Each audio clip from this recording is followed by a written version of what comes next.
Hello दोस्तों, Japan की तरफ से एक बहुत बड़ी खबर आ रही है। जी हाँ दोस्तों, बताया ये जा रहा है कि जापान अब पुराने आईफोन खरीद रहा है। और तो और क्या आपको पता है दोस्तों, जापान के पास कितने आइलैंड्स हैं और जापान में कितने एक्टिव वॉल्केनोज भी हैं। और तो और आपको कुछ ऐसे ही अमेजिंग रैंडम फैक्ट जानने को मिलेंगे, वो भी जापान के बारे में।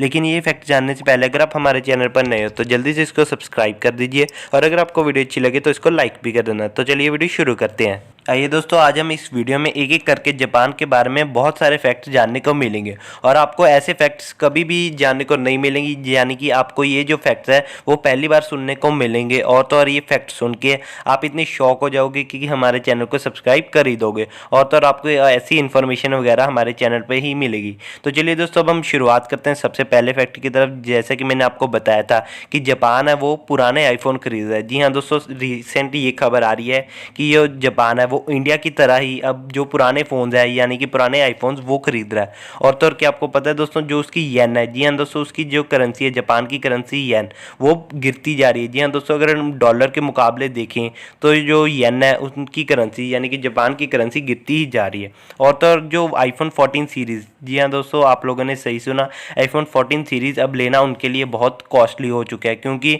जैसा कि मैंने आपको बताई दी है, येन बहुत गिरता जा रहा है, येन की वैल्यू गिरती जा रही है, और तो जो डॉलर है उसकी प्राइस बढ़ती जा रही है उनके हिसाब से। जी हाँ दोस्तों, जापान में जो डॉलर की प्राइस बढ़ रही है उसकी वजह से जो आईफोन 14 सीरीज़ है वो बहुत ही कॉस्टली हो चुकी है। और तो और ये जो कॉस्टली होने के कारण जो जापान के लोग हैं वो इसको अफोर्ड नहीं कर पा रहे। और तो और अभी जो जापान के लोग हैं, जी हाँ दोस्तों, उन्होंने ये सोचा है कि वो सेकेंड हैंड फ़ोन चलाएंगे।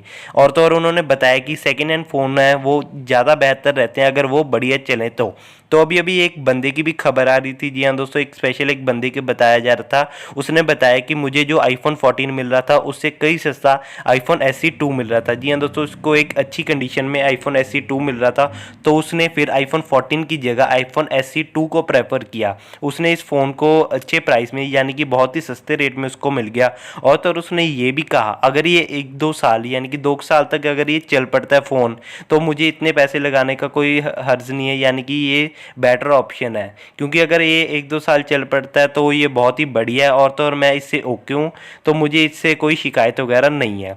तो ऐसा कई लोग कर रहे हैं जापान में, क्योंकि वहाँ पे प्राइसेस ज़्यादा हाई चले गए हैं आईफोन के।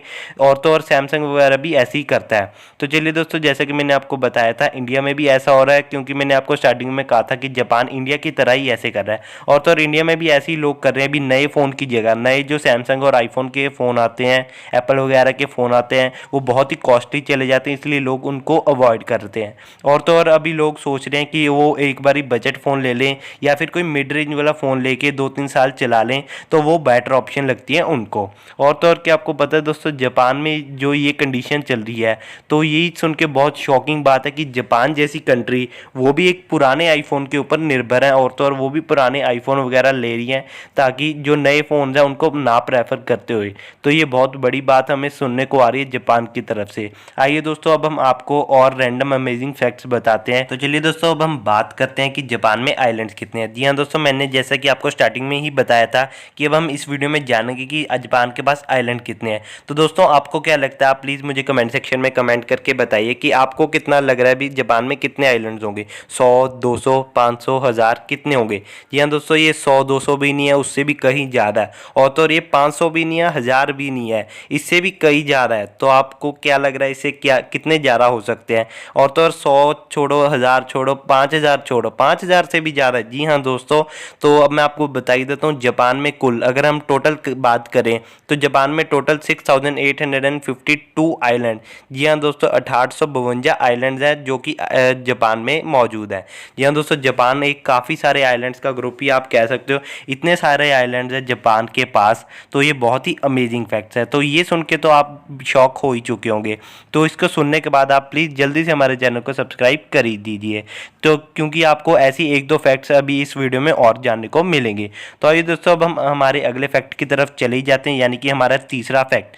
तो आपको पता है दोस्तों, जो टोक्यो है, जी हाँ दोस्तों, जो उसकी कैपिटल सिटी है, तो ये तो आपको पता ही होगा कि जापान की कैपिटल सिटी टोक्यो है। और तो टोक्यो वर्ल्ड पॉपुलेटेड सिटी है। जी हाँ दोस्तों, यानी कि पूरे वर्ल्ड की सबसे पॉपुलेटेड सिटी है, यानी कि सबसे ज़्यादा लोग वहाँ पे रहते हैं एक सिटी के मुकाबले। तो वहाँ पे कुल कितने लोग रहते हैं, तो वहाँ पे 1 करोड़ 2 करोड़ नहीं, पूरे 3 करोड़ 80 लाख यानी कि 38.14 मिलियन लोग वहाँ पे रहते हैं। तो चलिए दोस्तों अब हम बढ़ते हैं हमारे आज के आखिरी फैक्ट की तरफ, यानी कि हमारा आज का चौथा फैक्ट। तो आइए दोस्तों मैं आपको बताना चाहता हूँ कि जापान में कुल आइलैंड्स तो मैंने आपको बताई दिए। तो अब हम बात करेंगे कि जापान में एक्टिव वॉल्केनोज कितने हैं। जी हाँ दोस्तों, वॉल्केनोज तो काफ़ी सारे होते हैं, लेकिन उसमें से भी एक्टिव वॉल्केनोज कितने हैं, तो जो उसमें गिनती बताई जा रही है एक छोटे से जापान में, आपको तो पता ही है कितना छोटा जापान, आप भी मैप में देखती होगे, यानी कि मैप में भी आपको पता चल ही रहा होगा कितना छोटा सा जापान है, और तो और उसमें ही 110 एक्टिव वॉल्केनोज। जी हाँ दोस्तों, ये बहुत खतरे की बात है, 110 एक्टिव वॉल्केनोज है वहाँ पे। तो चलिए दोस्तों अब आप हमारा ये जो फैक्ट है इसको कमेंट सेक्शन में बताइए कि ये फैक्ट आपको कैसा लगा,